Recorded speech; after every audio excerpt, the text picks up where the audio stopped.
아주 오래전에 어느 신문사에서 미술 대회를 열은 적이 있습니다. 주제는 평안이었습니다. 참가자들이 저마다 자신이 생각한 어떤 평안이라는 주제를 화폭에다가 그려내기 시작했습니다. 어떤 사람은 고요한 숲속을, 어떤 사람은 잔잔한 호수를, 어떤 사람은 행복한 가정의 모습을 그렸습니다. 그런데 최우수작으로 뽑힌 것은 뜻밖이었습니다. 깎아지른 절벽에서 떨어지는 폭포가 있고, 그런데 가만히 보니까 거기에 작은 새가 그 둥지 안에서 이렇게 잠을 자고 있는 그 모습이 담겨 있는 그림이었습니다. 이것은 우리에게 시사하는 바가 굉장히 큽니다. 잔잔한 호수나 고요한 숲속의 모습은 참 보기는 좋지만 우리의 현실과는 동떨어진 모습이라고 했겠죠. 진짜 평안은 환경을 초월하는 그 평안이겠죠. 폭포가 내리치는 그곳에서도 잠을 자는 새의 모습이라고 할 수 있겠습니다.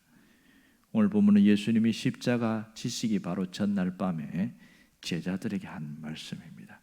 이제 예수님은 십자가를 지고 죽음의 길로 지난 다음에 부활하십니다.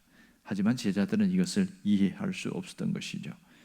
예수님은 보혜사 성령을 보내주시겠다고 말씀하시면서 그 다음에 하신 말씀이 평안이었습니다. 오늘 27절을 보면 평안을 너희에게 끼치노니 곧 나의 평안을 너희에게 주노라 이렇게 얘기하고 있습니다. 오늘 여기서 두 종류의 평안을 말하고 있습니다. 세상이 주는 것과 예수님이 주는 것 두 가지로 구분하고 있습니다. 세상이 주는 것은 편안입니다. 편안한 것. 그런데 예수님이 주시는 것은 평안입니다. 어떤 사람은 이것을 혼용해서 섞어서 쓰기도 합니다만 엄격하게 구분되지요. 편안은 바로 외적인 조건에 의해서 누리는 육체적인 평안, 안식, 안락 이것을 말합니다. 그러나 평안은 외적인 환경 조건을 뛰어넘는 영혼의 만족을 말하고 있습니다. 그럼 예수님 말씀하신 평안은 무엇일까요? 그것은 하늘에서 내려오는 참된 평안을 말합니다. 영혼의 만족을 누리는 평안을 말하는 것이죠. 주님이 주시는 이 평안은 영적인 것이고 바로 천국에 속한 겁니다.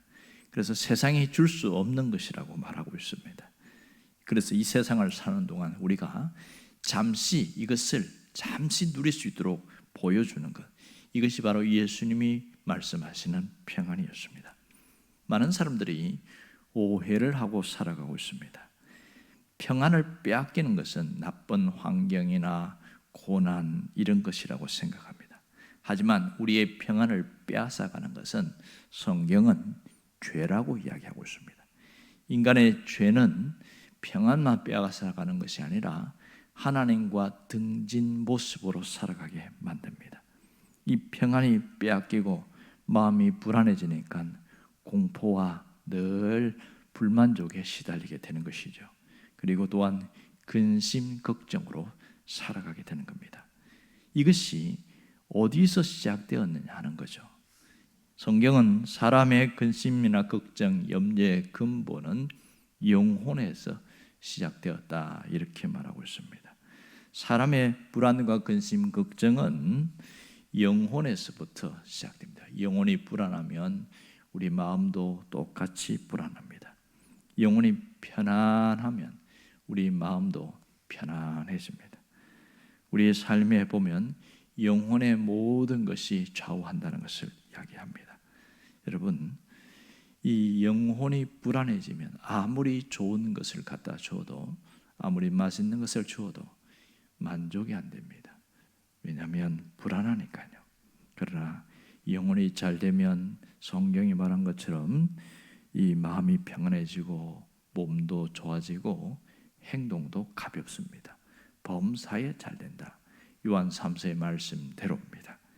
그러므로 사람이 이 평안을 가지려면 어떻게 했냐? 특히 신앙인들에게는 이 평안은 시작이 예수님께 있다는 것, 출발이 예수님으로부터 된다는 것을 알아야 됩니다. 진정한 평안은 예수님 안에 있습니다. 그것을 우리가 놓쳐버리면 다른 데서 자꾸 평안을 찾으려고 합니다. 어떤 분이 사업을 하다가 굉장히 어려워졌어요.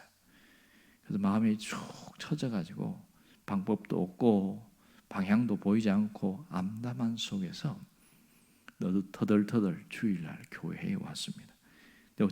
설교 제목이 길은 있습니다. 자기 처지와 너무 맞닥뜨려서 그게 눈에 확 들어온 거예요. 길은 있습니다. 그럼 내가 다시 살아날 길이 있단 말인가? 혼자서 그런 생각한 거죠. 그래서 찬송을 부르는데 오늘 불렀던 272장입니다. 2절을 보면 낭패와 실망당한 뒤에 예수께 나옵니다. 십자가 은혜 받으려고 주께로 나옵니다.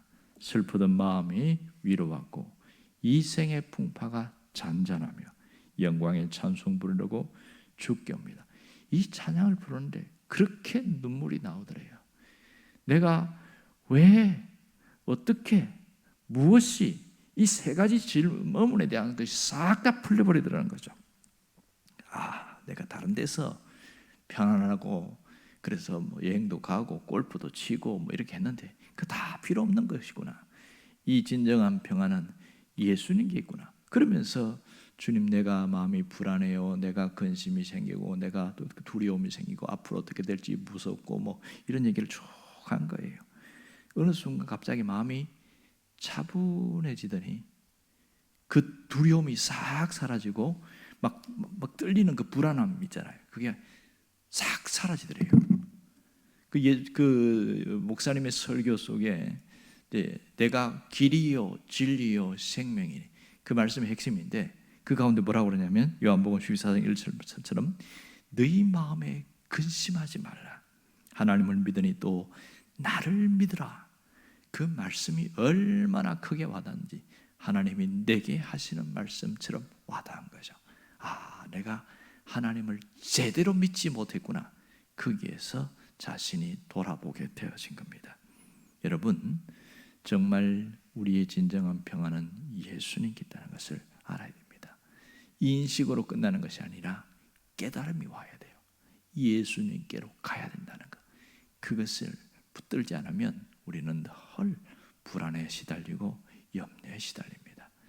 예수님께로 나왔다면 우리 안에 남아있는 염려나 근심을 몰아내는 것이 대단히 중요합니다. 이 잔 폴이라는 박사가 이 염려에 대해서 한번 연구를 한 적이 있는데 정리를 해보니까 40%가 일어나지 않은 일에 대하여 염려하고 있고 30%는 과거에 있었던 일에 대해서 그 아쉬움과 함께 내가 그때 그렇게 안 했어야 되는데 내가 그때 그렇게 하는 바람에 이러면서 과거의 일을 생각하더래요.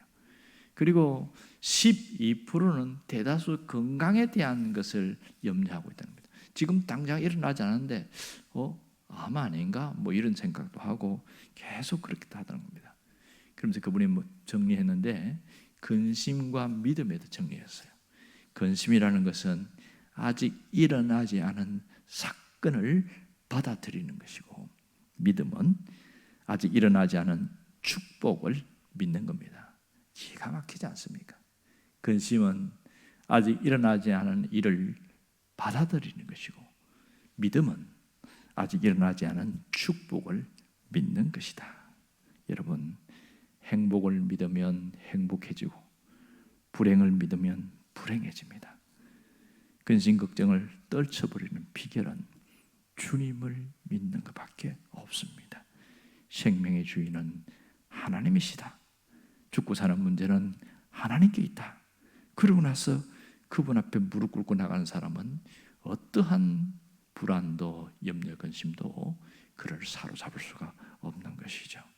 그러므로 우리는 주님께 한 걸음 더 가까이 가는 훈련이 필요합니다. 주님이 함께 한다는 것은 늘 알고 있어요. 하지만 내가 주님께 한 걸음 더 나아가는 것, 이것이 대단히 중요합니다. 오늘 예수님이 뭐라고 이야기합니까?